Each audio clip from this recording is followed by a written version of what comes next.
Hello students, आज हम लोग पोटेंशियल एनर्जी देखने वाले हैं, specially electrostatic potential energy. Potential energy एक जनरल कह सकते हैं टर्म है जो कि एक पर्टिकुलर केस में ऑब्जेक्ट्स में स्टोर्ड एनर्जी के बारे में बात करता है। और वो पर्टिकुलर केस क्या है? जब भी हम कंजर्वेटिव फोर्सेस में ऑब्जेक्ट्स को मूव करते हैं from one location to another location, उस प्रोसेस में जो हम वर्क करते हैं वो ऑब्जेक्ट में एनर्जी के फॉर्म में स्टोर हो जाता है और उस एनर्जी को हम लोग पोटेंशियल एनर्जी बोलते हैं। ये टर्म आपने ग्रेविटेशन चैप्टर जो आपका 11th क्लास में था उसमें ग्रेविटेशनल पोटेंशियल एनर्जी के तौर पे देखा था। और ऐसे ही वर्क एनर्जी पावर में जब आपने स्प्रिंग फोर्स के बारे में पढ़ा था तो वहां पे भी आपने इलास्टिक पोटेंशियल एनर्जी स्टोर्ड इन स्प्रिंग कैलकुलेट किया होगा। इसी तरीके से इलेक्ट्रोस्टैटिक फोर्सेस के अंदर भी ये टर्म डिफाइंड है। एक्चुअली में पोटेंशियल एनर्जी जो है वो सिर्फ कंजर्वेटिव फोर्सेस के लिए डिफाइंड है, आप पहले से जानते होंगे। वैसे ही आज हम लोग इलेक्ट्रोस्टैटिक्स में इलेक्ट्रिक फील्ड्स के अंदर, जैसे कि हमारे पास एक पॉइंट चार्ज है और इस पॉइंट चार्ज हम लोग यहाँ स्टार्ट जो कर रहे हैं टॉपिक पॉइंट चार्ज से स्टार्ट कर रहे हैं। इस पॉइंट चार्ज के अंदर पॉइंट चार्ज के अराउंड सराउंडिंग में क्या होगा? इलेक्ट्रिक फील्ड होगा। हम पहले से इलेक्ट्रिक फील्ड के कॉन्सेप्ट के बारे में जानते हैं। इलेक्ट्रिक फील्ड को रिप्रेजेंट करने के लिए हम लोग इलेक्ट्रिक फील्ड लाइंस यूज करते हैं। एक पॉइंट चार्ज की वजह से जो इलेक्ट्रिक फील्ड लाइंस होता है वो सेंटर से या चार्ज से रेडियली आउटवर्ड होता है, ये हम पहले से जानते हैं। तो ये जो स्लाइड में दिखा रखा है एक पॉइंट चार्ज है, उसके अराउंड की इलेक्ट्रिक फील्ड को दिखा रखा है। इलेक्ट्रोस्टैटिक पोटेंशियल एनर्जी जो हमारा टर्म है ये हमने देखा है कि कंजर्वेटिव फोर्सेस के लिए डिफाइन होता है। तो यहाँ पर इलेक्ट्रोस्टैटिक फील्ड एक कंजर्वेटिव फोर्स फील्ड है जहाँ पर अगर आप चार्जेस को मूव करते हैं, अगर आप इलेक्ट्रिक चार्जेस को एक लोकेशन से दूसरे लोकेशन मूव करते हैं तो आप फाइंड करेंगे उनमें एनर्जी स्टोर होता है। जो भी एक्सटर्नल फोर्स का वर्क डन है वो एनर्जी के फॉर्म में स्टोर हो जाता है। उस एनर्जी को ही हम लोग पोटेंशियल एनर्जी बोलते हैं। हम कैसे बोल सकते हैं कि इलेक्ट्रिक फील्ड्स में ऑब्जेक्ट्स के पास एनर्जी होगा, ये हम कैसे बोल सकते हैं? इसका एक सिंपल तरीका है। एक चीज ध्यान रखेंगे, जब मैं ऑब्जेक्ट्स बोल रहा हूं मतलब हम यहाँ पे इलेक्ट्रिक चार्जेस की बात कर रहे हैं। इलेक्ट्रिक फील्ड में अगर आप इलेक्ट्रिक चार्जेस रखते हैं तो उनके पास पोटेंशियल एनर्जी होगा।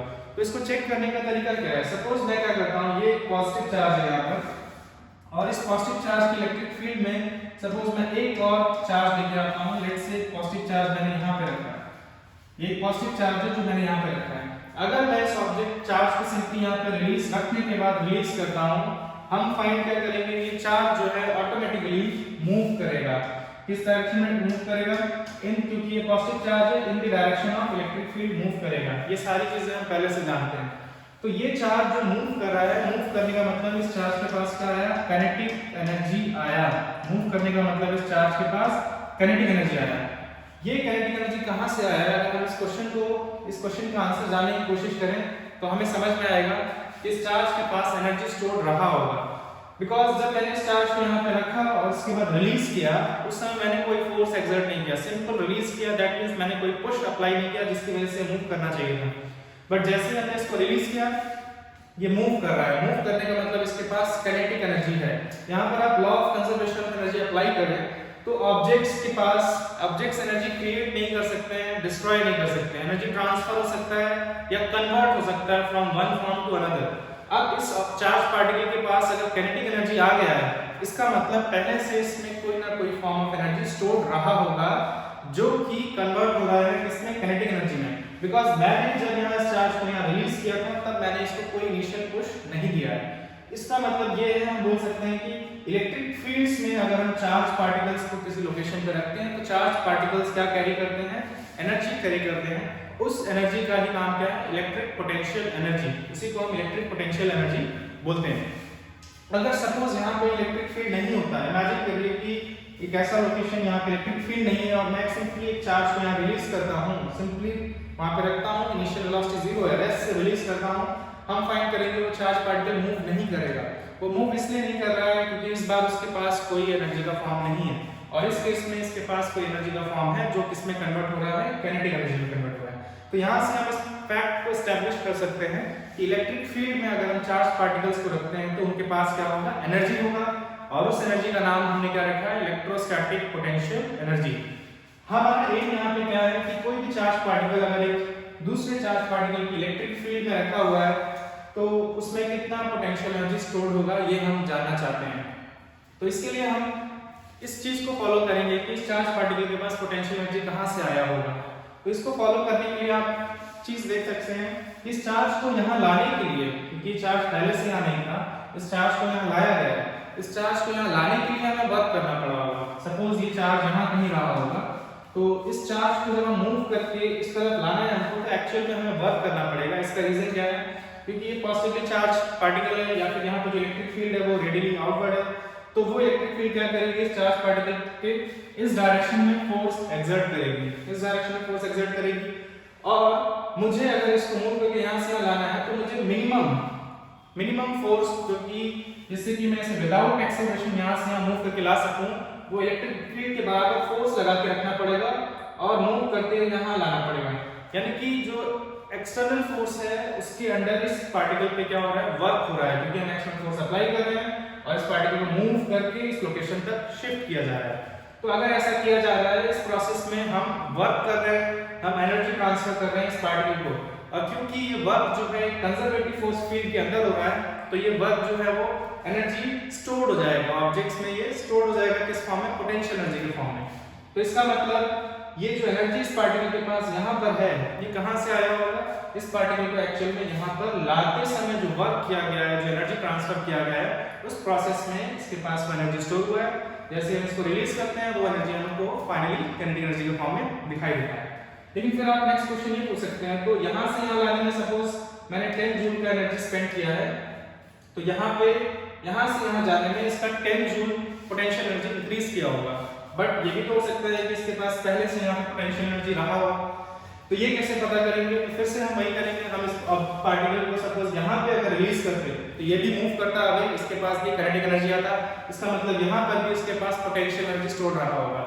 तो क्यों इससे ये पता चल रहा है इलेक्ट्रिक फील्ड में किसी भी लोकेशन पे चार्ज पार्टिकल है तो उसके पास पोटेंशियल एनर्जी है। लेकिन फिर नेक्स्ट क्वेश्चन ये है कि यहाँ पर इसके पास पोटेंशियल एनर्जी आया कहाँ से? कहीं से तो एनर्जी आना चाहिए according to law of conservation of energy. तो हम फिर से देखेंगे, अगर मैं चार्ज पार्टिकल यहाँ होता और मूव करके यहाँ लाता मैं इसको, फिर मुझे वर्क करना पड़ता, क्योंकि इस पे इलेक्ट्रिक फोर्स अपोजिट डायरेक्शन में लग रहा है और मुझे एक इस डायरेक्शन में फोर्स लगा के रखना पड़ता और उसको मूव करके यहाँ लाना पड़ता है। तो यहाँ से समझ में आता है कि जब भी चार्ज पार्टिकल को इलेक्ट्रिक फील्ड में लाया जाता है, उस प्रोसेस में वर्क करना पड़ता है, वही वर्क स्टोर हो जाता है in the form of potential energy. Okay, तो अगर हम जानना चाहते हैं कि चार्ज पार्टिकल इस पॉइंट P पे है, इस पॉइंट P पे चार्ज पार्टिकल रखा है और इसमें टोटल पोटेंशियल एनर्जी कितना स्टोर्ड है, अगर हम ये जानना चाहते हैं तो हमें क्या करना पड़ेगा? टोटल पोटेंशियल एनर्जी का मतलब क्या है? जैसे कि मैंने यहाँ 1 से 2 के बीच में बात की कि कितना एनर्जी स्टोर्ड है, तो मैंने एग्जांपल के लिए लिया, सपोज यहाँ से यहाँ तक ले जाने के लिए मुझे 10 जूल का वर्क करना पड़ रहा है, तो यहाँ से यहाँ जाने में इसमें 10 जूल का एनर्जी स्टोर हुआ होगा, बट पहले से कुछ एनर्जी इसमें रहा होगा। अगर जो पहले से इसमें एनर्जी स्टोर था वो मुझे पता हो, उसको मैं इसमें ऐड कर दूं तो मुझे टोटल पोटेंशियल एनर्जी मिल जाएगा। फॉर एग्जांपल सपोज पहले से जो इसमें एनर्जी स्टोर है 100 जूल का है एग्जांपल के लिए, तो यानी कि जब मैं यहाँ से यहाँ ले गया, एक्स्ट्रा वर्क जो मैंने किया 10 जूल का किया है, so total potential energy store यहाँ पे इसके पास कितना होगा? 110 जूल। तो इस तरह से हम टोटल पोटेंशियल इस पर्टिकुलर एनर्जी को हम टोटल पोटेंशियल एनर्जी बोल रहे हैं। बट नेक्स्ट क्वेश्चन ये है कि यहाँ पर जो एनर्जी स्टोर है ये कहाँ से पता चलेगा? तो अगर हम इसको चार्ज पार्टिकल को पीछे ले जाते जाए, जब इसका पोटेंशियल एनर्जी जीरो रहा होगा, उस पॉइंट पे पहुंचे, तो हम एक्चुअल में कहाँ पहुंचने वाले हैं? जहाँ पे इलेक्ट्रिक फील्ड नहीं है उस रीजन में पहुंचने वाले हैं। तो किसी भी पॉइंट चार्ज की वजह से जो इलेक्ट्रिक फील्ड होता है वो इंफिनिटी पे जीरो होता है, यानी कि इंफिनिटी पे इस चार्ज पार्टिकल के पास इस इलेक्ट्रिक फील्ड की वजह से कोई पोटेंशियल एनर्जी नहीं होगा। अगर हम जानना चाहते हैं कि एक पर्टिकुलर पॉइंट पे इसके पास कितना पोटेंशियल एनर्जी स्टोर्ड है, तो हम इसको इंफिनिटी से इस पॉइंट तक लाने में जितना हमने वर्क किया है, इंफिनिटी से इस पर्टिकुलर पॉइंट तक लाने में, इस पर्टिकुलर इलेक्ट्रिक फील्ड में लाने में जितना टोटल वर्क किया गया होगा, वो सारा का सारा एनर्जी जो है स्टोर हो जाएगा in the form of potential energy, और वही हमारा क्या होगा? Total potential energy stored in this charge particle. यानी कि अगर हम जानना चाहते हैं कि इलेक्ट्रिक फील्ड में किसी पॉइंट पे, एक इलेक्ट्रिक फील्ड में किसी पॉइंट पे अगर हम एक चार्ज पार्टिकल रखते हैं तो उसके पास कितना पोटेंशियल एनर्जी होगा, तो उसके लिए हमें क्या फाइंड करना होगा? उस पॉइंट चार्ज पार्टिकल को हमें इंफिनिटी से उस पॉइंट तक लाने के लिए कितना वर्क करना पड़ेगा। तो वही आज हम फाइंड करने वाले हैं और वही हमें देगा electrostatic potential energy of this charge particle. तो पहले मैं उसका एक्सप्रेशन आपको दिखाऊंगा कैसे आप डिराइव करेंगे। हमने बेसिक अंडरस्टैंडिंग डेवलप कर लिया है कहां से इलेक्ट्रिक चार्जेस के पास पोटेंशियल एनर्जी आता है इलेक्ट्रिक फील्ड में, और लास्ट में मैं, क्योंकि जैसे जो सब्जेक्टिव टाइप एग्जाम्स होते हैं, बोर्ड एग्जाम्स होते हैं, वहां पे इलेक्ट्रोस्टैटिक पोटेंशियल एनर्जी को डिफाइन करने के लिए बोला जाता है, जो कि मैं आपको लास्ट में बताऊंगा।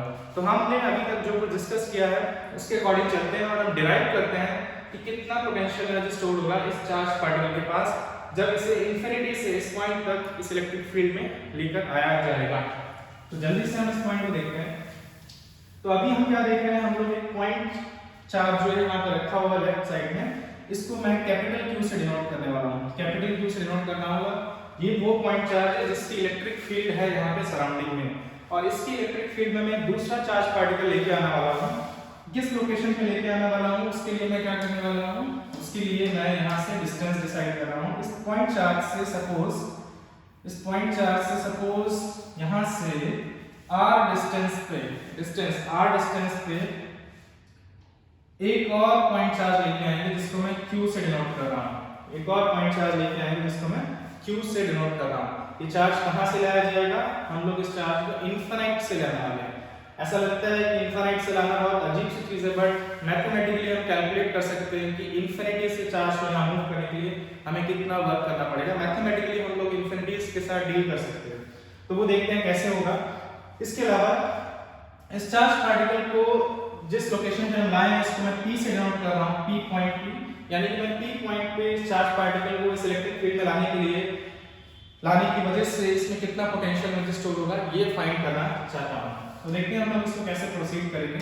उससे पहले थोड़ा सा हम लोग इसका पाथ हाईलाइट कर देते हैं। सपोज मैं इस पाथ के अलोंग ला रहा हूँ, स्ट्रेट पाथ के अलोंग, जो कि कैलकुलेशन हमारी इजी बना देगा।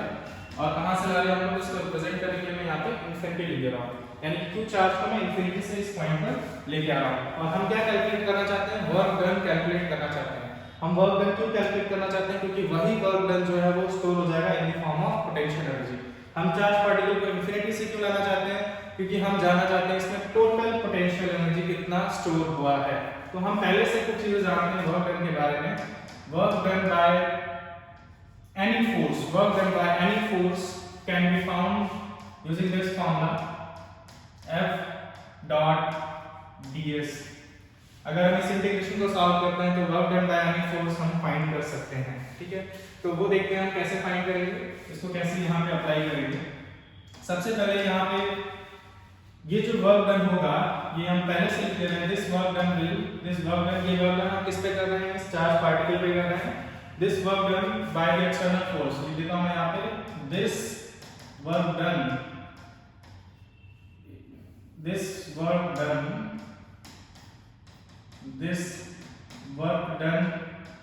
by the external force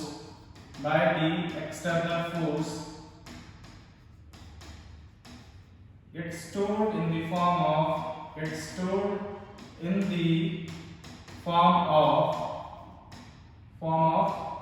potential energy. ये वर्क डन किस फॉर्म में स्टोर हो जाएगा, पोटेंशियल एनर्जी। तो एक बार हम वर्क डन निकाल लेंगे और उसको हम इक्वेट कर देंगे potential energy of this charge particle in this electric field. तो वर्क डन के लिए हम लोग क्या करेंगे, सबसे पहले मैं ये जो डायरेक्शन है इसको x डायरेक्शन ले रहा हूँ। तो हम चार्ज पार्टिकल को x डायरेक्शन में मूव कर रहे हैं, तो जो डिस्प्लेसमेंट्स हैं वो x से डिनोट करूंगा मैं यहाँ पे, यानी मैं यहाँ पे क्या लिखूंगा, dx लिखने वाला हूँ। f डॉट dx इस इंटीग्रेशन को सॉल्व करना है। ध्यान क्या रखना है कि ये कौन सा फोर्स है, ये एक्सटर्नल फोर्स है। एक्सटर्नल फोर्स जो हम अप्लाई करेंगे, हम जो एक्सटर्नल फोर्स अप्लाई करेंगे चार्ज पार्टिकल को इंफिनिटी से यहाँ तक लाने के लिए। अब एक चीज और, जो एक्सटर्नल फोर्स हम अप्लाई करेंगे, the external force applied by us will be equal to negative of the force, अगर हम वेक्टर फॉर्म में लिखते हैं, applied by the electric field। Electric field जितना फोर्स अप्लाई कर रहा है उसका जस्ट नेगेटिव फोर्स हमें अप्लाई करना पड़ेगा। बिकॉज सपोज हम एक इंटरमीडिएट लोकेशन लेते हैं, अगर हम यहाँ से इंटरमीडिएट लोकेशन लेते हैं जहाँ पे हमारा चार्ज पार्टिकल है, और उस डिस्टेंस को मैं सपोज यहाँ से x ले रहा हूँ, और इस x डिस्प्लेसमेंट में x डिस्टेंस में एक स्मॉल डिस्प्लेसमेंट ले रहा हूँ। मैं चार्ज पार्टिकल को वहां से ला रहा था, जब मैं x पे हूँ, x क्या है, it is the distance of the charge particle q from the charge capital Q। इस समय स्मॉल डिस्प्लेसमेंट में वर्क कितना हुआ है मैं जानना चाहता हूँ। सबसे इंपॉर्टेंट चीज यहाँ पर ये है कि जो हम एक्सटर्नल फोर्स अप्लाई करेंगे वो, सपोज ये चार्ज पार्टिकल यहाँ पर है, इस समय इस पे इलेक्ट्रिक फोर्स लग रहा होगा। इलेक्ट्रिक फोर्स किस डायरेक्शन में लग रहा होगा उसको जल्दी से रिप्रेजेंट करते हैं। इलेक्ट्रिक फोर्स जो है, क्योंकि पॉजिटिव चार्ज है, हम एक पॉजिटिव चार्ज लेके आ रहे हैं, और वो किस तरफ लग रहा होगा, इससे अवे, इस डायरेक्शन में लग रहा होगा, इस डायरेक्शन में लग रहा होगा इलेक्ट्रिक फोर्स। तो मैं इसको F इलेक्ट्रिक करके लिखता हूँ, F इलेक्ट्रिक। इस डायरेक्शन में इलेक्ट्रिक फोर्स लगा होगा। तो अगर मुझे इसको इंफिनिटी से यहाँ तक लाना है तो मुझे इलेक्ट्रिक फोर्स के अगेंस्ट फोर्स लगाना पड़ेगा और मूव करके लाना पड़ेगा। नेक्स्ट क्वेश्चन ये है कि जो मैं एक्सटर्नल फोर्स अप्लाई करूंगा वो कितना होगा। एक्चुअल में जो मैं एक्सटर्नल फोर्स अप्लाई करूंगा वो एग्जैक्टली इलेक्ट्रिक फील्ड के बराबर ही रहना चाहिए हर समय, एग्जैक्टली इलेक्ट्रिक फील्ड के बराबर ही रहना चाहिए हर समय। और इसका रीजन क्या है, इसका रीजन क्या है, इसको मैं इसका रीजन ये है, इसका रीजन ये है कि हम जानना चाहते हैं इसमें कितना पोटेंशियल एनर्जी स्टोर होगा। तो अगर आप ये जानना चाहते हैं कितना पोटेंशियल एनर्जी स्टोर हुआ है तो आपको सिर्फ ये पता करना होगा आपने सिर्फ इलेक्ट्रिक फील्ड के अगेंस्ट कितना वर्क किया है। अगर आप उससे ज्यादा फोर्स अप्लाई करते हैं तो भी पोटेंशियल एनर्जी स्टोर होगा, लेकिन जब ये चार्ज पार्टिकल यहाँ रीच करेगा तो इसके पास काइनेटिक एनर्जी भी होगा, क्योंकि आपने एक्स्ट्रा एनर्जी ट्रांसफर किया है, आपने इलेक्ट्रिक फील्ड के अगेंस्ट वर्क किया ही है, उसके अलावा एक्स्ट्रा फोर्स लगाया है, उसके करस्पॉन्डिंग जो वर्क होगा वो पोटेंशियल एनर्जी में स्टोर नहीं होगा, वो काइनेटिक एनर्जी के फॉर्म में हमें दिखाई देगा। अगर हम जानना चाहते हैं सिर्फ पोटेंशियल एनर्जी कितना स्टोर हुआ है तो हमें एग्जैक्टली उतना वर्क कैलकुलेट करना है जो कि एग्जैक्टली इलेक्ट्रिक फील्ड के अगेंस्ट होगा, इलेक्ट्रिक फील्ड के जस्ट अगेंस्ट जो वर्क होगा। उससे ज्यादा फोर्स लगाने से क्या होगा, इलेक्ट्रिक फील्ड के अगेंस्ट जो वर्क हुआ है वो तो स्टोर हो जाएगा पोटेंशियल एनर्जी में, लेकिन बाकी किस फॉर्म में कन्वर्ट हो जाएगा, काइनेटिक में। यानी कि हमें यहाँ पे जो टोटल वर्क मिलेगा उसमें दो चीजें होंगी, पोटेंशियल एनर्जी और काइनेटिक एनर्जी। इसीलिए जब हम फोर्स लेते हैं एक्सटर्नल फोर्स वो हमेशा इलेक्ट्रिक फील्ड के बराबर लेते हैं, इलेक्ट्रिक फील्ड के बराबर लेते हैं, जिससे हम टोटल पोटेंशियल सिर्फ पोटेंशियल एनर्जी कितना स्टोर हुआ है वो कैलकुलेट कर सकें। ठीक है, इसको हम प्रोसीड कर रहे हैं। तो इस इंटरमीडिएट सिचुएशन में अगर मैं यहाँ पर चीजें लिखना चाहता हूँ तो कैसे लिखा जाएगा, इसको सबसे पहले हम एक्सपैंड करते हैं तो कैसा लिखा जाएगा, F external dx cos theta, ये लिखा जाएगा। ओके, सबसे पहले x की हम लोग लिमिट्स देख लेते हैं। तो हम लोग कहां से ला रहे हैं, इंफिनिटी से पॉइंट P तक ला रहे हैं, यानी x कैसे वेरी कर रहा है, x का वैल्यू हम लोग यहां से ले रहे हैं, ये हमारा ओरिजिन है। तो इंफिनिटी से r डिस्टेंस तक इस तरह से x क्या कर रहा है, वेरी कर रहा है। तो हमारा लोअर लिमिट क्या होगा, इंफिनिटी, अपर लिमिट क्या होगा, r हो जाएगा। जैसे यहां पे लोअर लिमिट इंफिनिटी होगा और अपर लिमिट क्या हो जाएगा, r हो जाएगा। एक और चीज, तो यानी कि f एक्सटर्नल को मैं चाहूं तो इस तरह से भी लिख सकता हूं, माइनस ऑफ f इलेक्ट्रिक लिख सकता हूं। यानी कि हम इसको आगे कैसे लिखेंगे, it will be equal to, एक माइनस साइन हमारे पास बाहर आएगा, infinity to r f electric dx cos theta, f electric dx cos theta, इस फॉर्म में लिखा जा सकता है।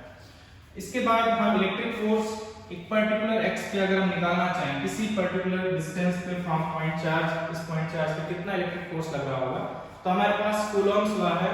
ये इलेक्ट्रिक फोर्स का जो मैग्नीट्यूड होगा वो किसके बराबर होगा, 1/4 पाई एप्सिलॉन नॉट, यहाँ पे दोनों चार्ज के हैं कैपिटल Q और स्मॉल q, यानी कि q डिवाइडेड बाय इनके बीच का डिस्टेंस कितना है, x, यानी कि x स्क्वायर। ये हमारे पास इलेक्ट्रिक फोर्स का एक्सप्रेशन है, इसको हम आगे यूज करने वाले हैं।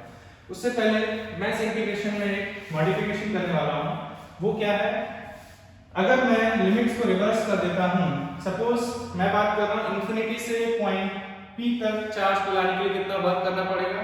अगर मैं इसका रिवर्स कर दूं, यानी कि लिमिट्स को उल्टा कर दूं, तो आप ये जानते हैं कि अगर हम लिमिट्स को उल्टा कर देते हैं, इसको r से इंफिनिटी लिखते हैं, उस केस में ये साइन क्या हो जाएगा, प्लस हो जाएगा, एक नेगेटिव से मल्टीप्लाई होगा और ये एक्सप्रेशन जो है उसका नेगेटिव साइन चला जाएगा और यहाँ पे प्लस आ जाएगा। तो उस केस में ये इस तरह का दिखाई देगा एक्सप्रेशन। तो मैंने यहाँ पे क्या किया है, मैंने वर्क डन जो कैलकुलेट करने के लिए सिर्फ लिमिट्स को इंटरचेंज किया है। ये इंटीग्रेशन सॉल्व करना हमारे लिए ज्यादा इजियर है। लिमिट्स को चेंज करने से क्या हुआ है, जब मैंने लोअर लिमिट को अपर लिमिट की जगह, अपर लिमिट को लोअर लिमिट की जगह लिख दिया है, इससे यहाँ पे एक नेगेटिव साइन और आएगा और वो दोनों ऐड हो जाएंगे, इसकी वजह से ये एक्सप्रेशन पॉजिटिव हो जाएगा। प्रोसीड करते हैं। तो इसका मतलब अब ये इंटीग्रेशन हम लोग उल्टा कर रहे हैं।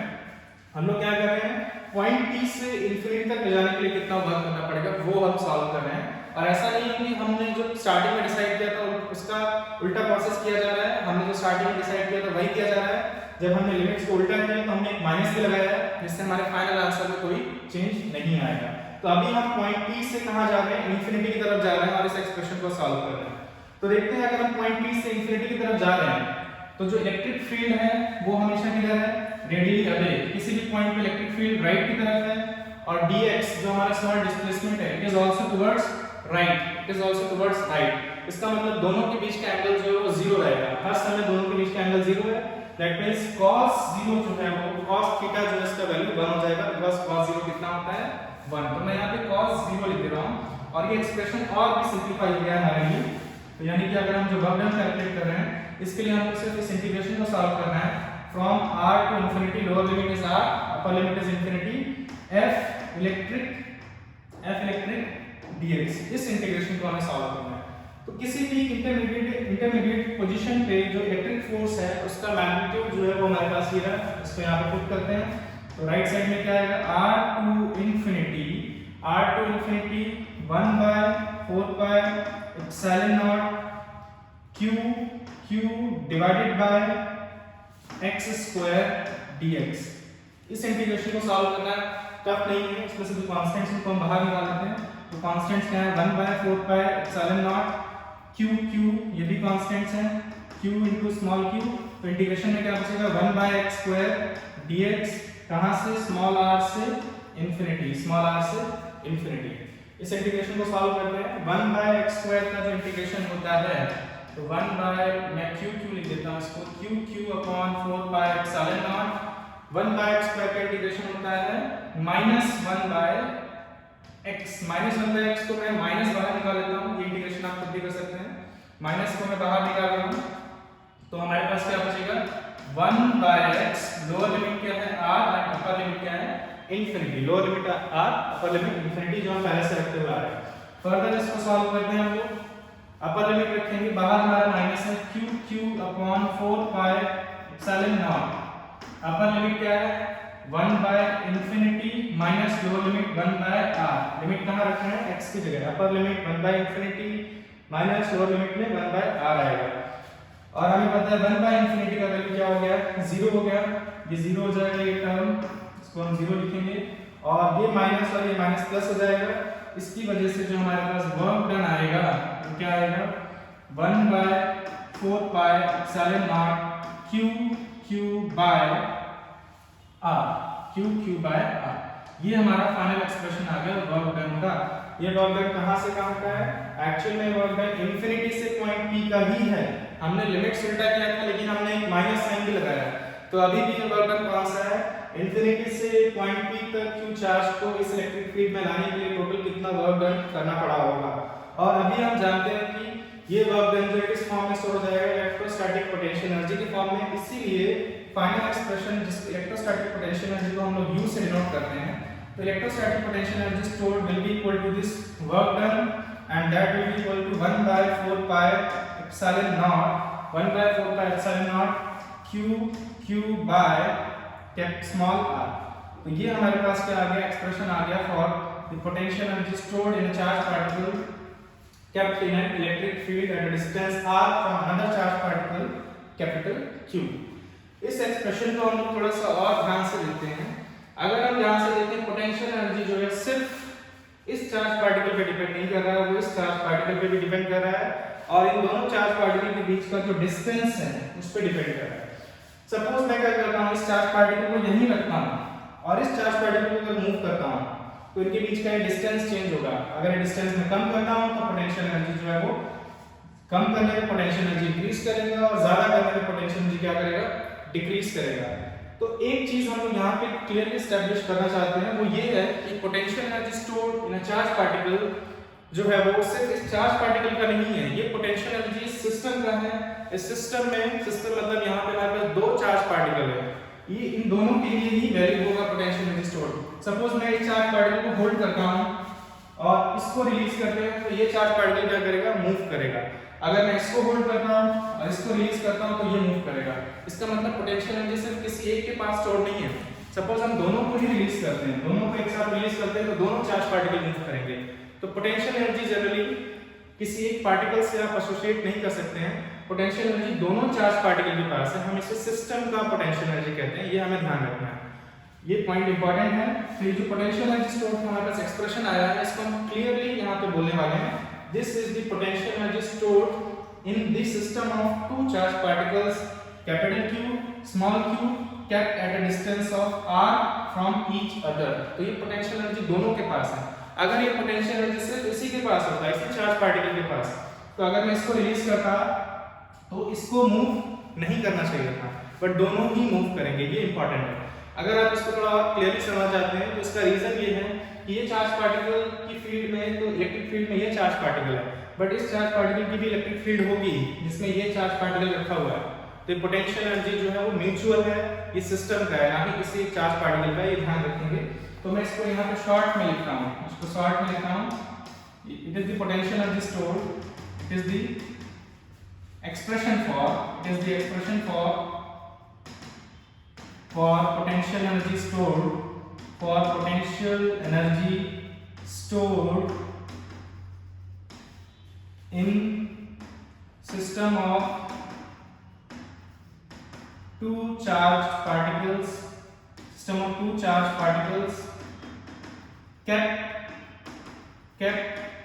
at a distance of small r from each other, और वो टू चार्ज पार्टिकल को हमने यहाँ पे capital Q and small q से रिप्रेजेंट किया है। ये फॉर्मूला याद रखना है आपको, ये काफी इंपॉर्टेंट है, ठीक है। तो ये तो हो गया इलेक्ट्रोस्टैटिक पोटेंशियल एनर्जी स्टोर्ड कितना होगा चार्ज पार्टिकल में। अब इसको डिफाइन कैसे करेंगे, कितना इलेक्ट्रोस्टैटिक पोटेंशियल एनर्जी स्टोर्ड है, इसके लिए जो डेफिनेशंस लिखनी पड़ती है हमको सब्जेक्ट का एग्जाम में, वो डेफिनेशन मैं यहाँ पे उस एरिया में लिखने वाला हूँ। तो अभी हमने डिस्कस किया था, कैसे डिफाइन किया था हमने इलेक्ट्रोस्टैटिक पोटेंशियल एनर्जी को, the amount of work needed to bring a unit, amount of work needed to bring a charge, a given charge from infinity to a point in an electric field, और इसमें एक point और add करना है, it is without acceleration। अभी हमने देखा था यहाँ पे कि जो इलेक्ट्रिक फील्ड का एक्सप्रेशन जब हम देख रहे थे इलेक्ट्रोस्टैटिक फोर्स के अगेंस्ट जो हम फोर्स लगा रहे थे, यानी कि एक्सटर्नल फोर्स, वो इलेक्ट्रोस्टैटिक फोर्स के बराबर था, उसका जो वैल्यू था वो सेम था, यानी कि हम जब चार्ज पार्टिकल को ला रहे हैं तो नेट फोर्स क्या है, जीरो है, विदाउट एक्सेलरेशन ला रहे हैं, कांस्टेंट वेलोसिटी से ला रहे हैं। ऐसा इसलिए कर रहे हैं कि हम एक्स्ट्रा वर्क नहीं करना चाहते जो कि पोटेंशियल एनर्जी के फॉर्म में स्टोर नहीं होगा, वो काइनेटिक के फॉर्म में होगा। तो अगर हमको सिर्फ जानना है कितना पोटेंशियल एनर्जी स्टोर हुआ है, तो हमको क्या करना होगा, जो एक्सटर्नल फोर्स है वो इसके बराबर रखना होगा, यानी चार्ज पार्टिकल को विदाउट एक्सेलरेशन लाना होगा। तो जो हमारा इलेक्ट्रोस्टैटिक पोटेंशियल एनर्जी को डिफाइन करने के लिए जो स्टेटमेंट होगा, उसमें हम ये पॉइंट और ऐड करेंगे कि हम चार्ज पार्टिकल को विदाउट एक्सेलरेशन मूव कर रहे हैं इन द इलेक्ट्रिक फील्ड। तो क्या लिखा जाएगा, the amount of work needed, अगर हम इलेक्ट्रोस्टैटिक पोटेंशियल एनर्जी को डिफाइन करें, द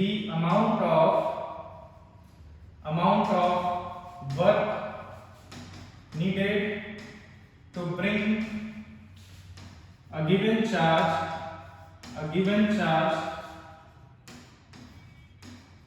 from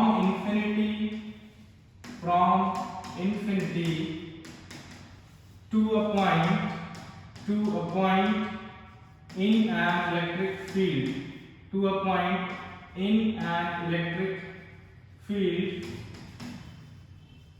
without acceleration, ये मेंशन करना जरूरी है, क्योंकि एक्सेलरेशन के बिना ना लाने पे जो वर्क डन होगा वो एक्स्ट्रा वर्क डन होगा, वो पोटेंशियल एनर्जी के बराबर नहीं होगा। is called the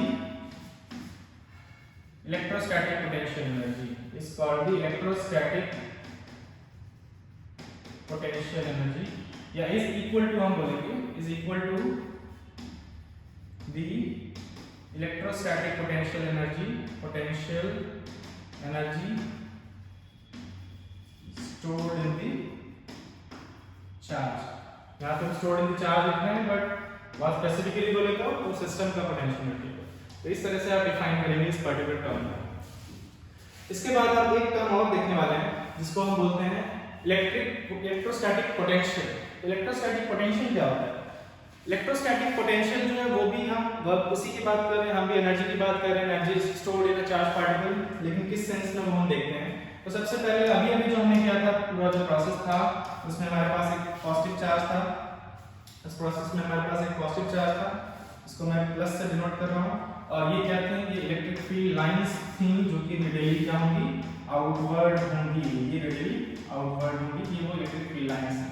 और हमने क्या कैलकुलेट किया था, इस चार्ज पार्टिकल से सपोज r डिस्टेंस पे एक पॉइंट है, इस चार्ज पार्टिकल से r डिस्टेंस पे एक पॉइंट है, यहाँ पर अगर हम लोग q चार्ज लेके आते हैं तो जो टोटल वर्क करना पड़ा था वो किसके बराबर आया था 1 बाय कहाँ से इंफिनिटी से लेके आए थे, टोटल वर्क करना पड़ा था 1 by 4 pi epsilon naught Q by ये डिस्टेंस कितना है r स्क्वायर, टोटल वर्क ये करना पड़ा था और ये किस फॉर्म में स्टोर हो गया था, ये पोटेंशियल एनर्जी के फॉर्म में स्टोर हो गया था, इस सिस्टम की पोटेंशियल एनर्जी के फॉर्म में स्टोर हो गया था। तो यहाँ पर हम एक और टर्म डिफाइन कर रहे हैं इलेक्ट्रिक पोटेंशियल, जो काफी यूजफुल टर्म है।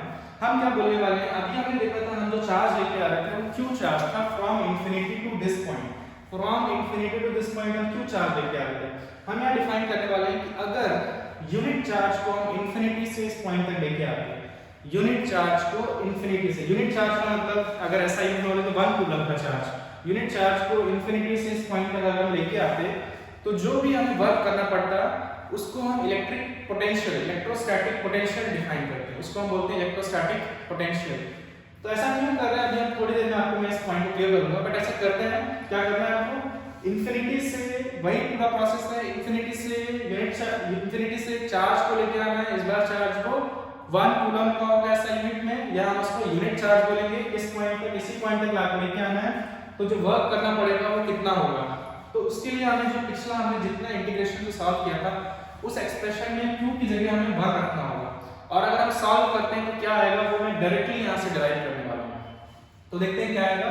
अभी मैं केवल क्या बोलने वाला हूं, इलेक्ट्रोस्टैटिक पोटेंशियल क्या है, it is the amount of work needed to bring a unit charge, to bring a unit charge, it is the amount of work needed to bring a unit charge from infinity to a point in an electric field without acceleration. तो आप देख रहे हैं electrostatic potential energy और electrostatic potential दोनों एक ही चीज की बात कर रहे हैं, ये वर्क डन की ही बात कर रहे हैं, बस पोटेंशियल में हम लोग यूनिट चार्ज को मूव कर रहे हैं, यूनिट चार्ज को मूव कर रहे हैं। ऐसा क्यों कर रहे हैं हम उस पे आएंगे, ऐसा करना हमारे लिए यूजफुल होता है, देखेंगे कैसे। तो हमने ये क्या फाइंड किया था, ये वर्क डन जो आया था वो स्मॉल क्यू चार्ज को मूव करने के लिए था, ये वर्क डन जो आया था, ये वर्क डन आया था हमारे इसके लिए स्मॉल क्यू चार्ज को मूव करने के लिए। तो अगर हमें जानना है कि यूनिट चार्ज को मूव करने के लिए कितना वर्क आएगा तो उसको हम एक्सप्रेशन के फॉर्म में कैसे लिखेंगे, वर्क डन इन ब्रिंगिंग, एक मान लेते हैं हमने क्यू चार्ज लेके आया इस पॉइंट तक, जो टोटल वर्क करना पड़ा from infinity two point P तक जो टोटल वर्क करना पड़ा मैं उसको W इंफिनिटी P लिख रहा हूं। उस क्यू चार्ज को हमें इस वर्क डन को उस क्यू चार्ज से डिवाइड करना होगा, इससे क्या मिल जाएगा हमको, work done per unit charge. ये वर्क डन किसके लिए है, फॉर क्यू चार्ज के लिए। क्यू चार्ज को हम इंफिनिटी से P पॉइंट तक लेके आए तो वर्क डन क्या है, मैंने इसको फिलहाल ऐसे लिखा है और इसका एक्सप्रेशन हमें पता है, ये है वो एक्सप्रेशन, और इसको डिवाइड मैंने किससे किया, क्यू चार्ज से, तो मुझे क्या मिल गया, work done per unit charge, और इसी को हम क्या बोल रहे हैं, it is called the electrostatic potential energy, potential of this point P। उसको हम लोग V से डिनोट करते हैं, तो हमें P पॉइंट का पोटेंशियल क्या मिल गया, work done in bringing q charge from infinity to point P divided by the charge q, that means work done per unit charge। तो ये एक सिंपल एक्सप्रेशन है हमारे पास जो कि डिफाइन कर रहा है इलेक्ट्रोस्टैटिक पोटेंशियल क्या होता है। देखते हैं इसका वैल्यू क्या आता है। तो अगर मैं राइट साइड में लिखूं तो work done in bringing q charge from infinity two point P, वो तो u के बराबर है, यानी कि ये तो पोटेंशियल एनर्जी है डिवाइडेड बाय q, यानी हमें एक रिलेशन मिल गया कि potential, electrostatic potential at any point equals to U potential energy for that point divided by the charge Q, जो कि हम इंफिनिटी से इस पॉइंट तक लेके आए थे।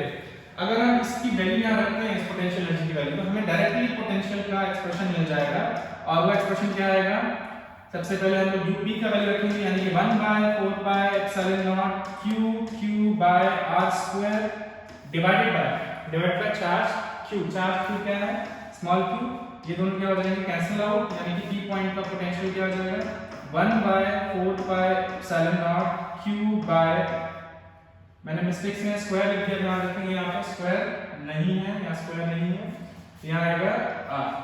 ये हमारे पास एक्सप्रेशन आ गया electrostatic potential due to this charge Q at point P। इस पॉइंट P पे इस चार्ज Q की वजह से जो इलेक्ट्रोस्टैटिक पोटेंशियल होगा वो 1 by 4 pi epsilon naught Q by r होगा। इसका एक्सप्रेशन हमें मिल गया है। तो ये इंपॉर्टेंट क्यों है, क्यों हम एक और नई टर्म की बात कर रहे हैं जिसको इलेक्ट्रोस्टैटिक पोटेंशियल बोल रहे हैं। सबसे पहले अगर हम इस एक्सप्रेशन को देखें तो किसी पॉइंट का इलेक्ट्रोस्टैटिक पोटेंशियल जो है वो उस चार्ज पे डिपेंड कर रहा है और उस चार्ज का डिस्टेंस फ्रॉम दी पॉइंट, इन दो फैक्टर्स पे ही डिपेंड कर रहा है, Q और R पे। यानी कि किसी और एक्सटर्नल चार्ज के ऊपर ये वैल्यू डिपेंड नहीं कर रही। तो हमने एक क्वांटिटी डिफाइन की है which only depends on this charge q and the distance of the point from this charge q। यानी कि ये क्वांटिटी जो है एक तरह से इस चार्ज की प्रॉपर्टी होगी, क्योंकि हम सिर्फ इस चार्ज की वजह से अलग अलग पॉइंट पे पोटेंशियल फाइंड कर सकते हैं। बस हमें उन सभी पॉइंट्स का क्या चाहिए होगा, डिस्टेंस चाहिए होगा। और इसका मतलब क्या है, जब मैं किसी पॉइंट पे इलेक्ट्रोस्टैटिक पोटेंशियल फाइंड कर रहा हूँ, इसका मतलब क्या है, इसका मतलब मैं ये जानने की कोशिश कर रहा हूँ कि उस पॉइंट पे इंफिनिटी से यूनिट चार्ज को यहाँ तक लाने के लिए कितना वर्क करना पड़ेगा, इंफिनिटी से यूनिट चार्ज को यहाँ तक लाने के लिए कितना वर्क करना पड़ेगा, ये जानने की कोशिश कर रहा हूँ। इसका हमें फायदा क्या होगा, इसके लिए एग्जांपल लेते हैं। सपोज इंफिनिटी से मुझे यहाँ तक पॉइंट 3 तक 10 कूलम का चार्ज लाने में, बहुत सिंपल एग्जांपल ले रहे हैं, 500 जूल का वर्क करना पड़ा। सपोज 10 कूलम का चार्ज इंफिनिटी से पॉइंट 3 तक लाने में हमें 500 जूल का वर्क करना पड़ा। तो अगर मैं ये जानना चाहता हूँ कि 1 कूलम का चार्ज लाने के लिए कितना वर्क करना पड़ेगा, यानी मुझे वर्क डन को किससे डिवाइड करना होगा, चार्ज q से। तो यानी कि वो हमें क्या देगा, इस पॉइंट का पोटेंशियल, यानी v3 का वैल्यू कितना हो जाएगा, 500 joule divided by 10 coulomb, that will give 50 joule पर कूलम। सो ये हमें वैल्यू क्या बता रहा है, ये वैल्यू हमें ये बता रहा है कि इस इलेक्ट्रिक फील्ड में जो कि इस पॉइंट चार्ज q की वजह से क्रिएट हुआ है, इस पॉइंट चार्ज q की वजह से क्रिएट हुआ है, इस इलेक्ट्रिक फील्ड में इंफिनिटी से इस पॉइंट तक अगर मैं यूनिट चार्ज को लेके आता हूं तो मुझे 50 जूल का वर्क करना पड़ेगा। ये हमारे लिए यूजफुल कैसे है, अब सपोज मैं जानना चाहता हूं कि मुझे 20 कूलम का चार्ज मैं इंफिनिटी से इस पॉइंट तक लाता हूं। अगर मैं 20 कूलम का चार्ज इंफिनिटी से इस पॉइंट तक लाता हूं तो मुझे कितना वर्क करना पड़ेगा, उसके लिए मुझे ये एक्सप्रेशन दोबारा यूज करने की जरूरत नहीं है, मुझे कोई इंटीग्रेशन सॉल्व करने की जरूरत नहीं है। मुझे इस पॉइंट का पोटेंशियल पता है, इसका मतलब यूनिट चार्ज को इस पॉइंट तक लाने के लिए कितना वर्क करना पड़ेगा ये पता है।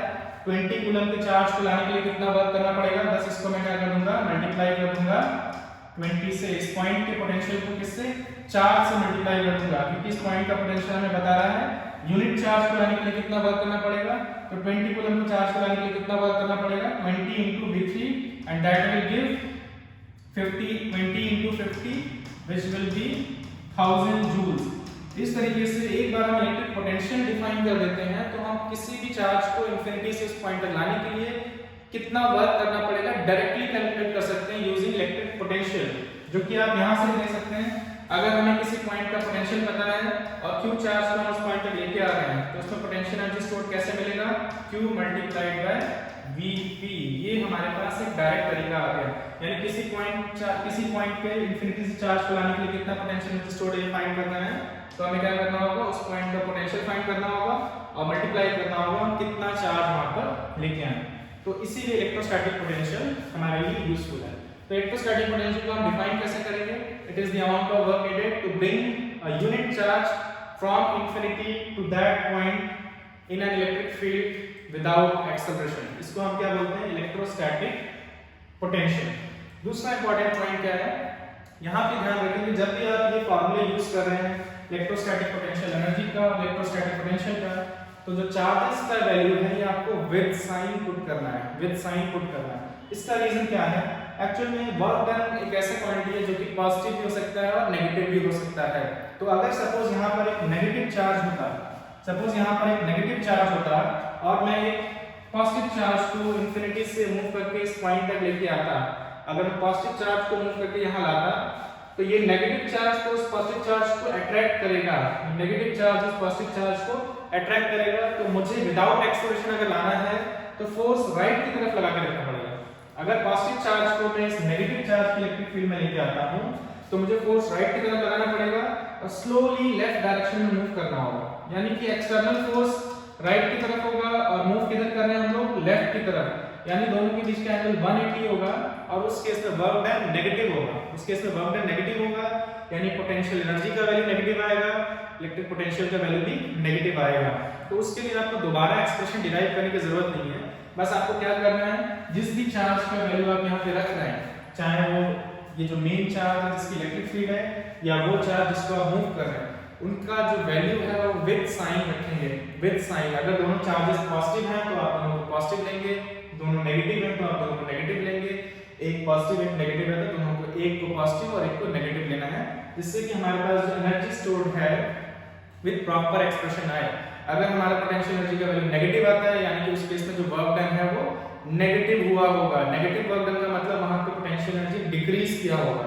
अगर पॉजिटिव वर्क डन हुआ है इसका मतलब पोटेंशियल एनर्जी इंक्रीज किया होगा। ये एक और इंपॉर्टेंट पॉइंट आपको ध्यान रखना है। नेक्स्ट जो हमारा क्लास रहेगा हम उसमें इस पे बेस्ड कुछ क्वेश्चन देखेंगे, जिसमें आपको सिस्टम ऑफ चार्जेस दिए होंगे। हमने अभी तक 2 चार्जेस देखे थे, 2 से ज्यादा अगर चार्जेस होते हैं, 3 या 4 चार्जेस होते हैं, तो उनका टोटल पोटेंशियल एनर्जी कितना होगा, कैसे फाइंड करना है, वो हम नेक्स्ट क्लास में देखेंगे। Thank you.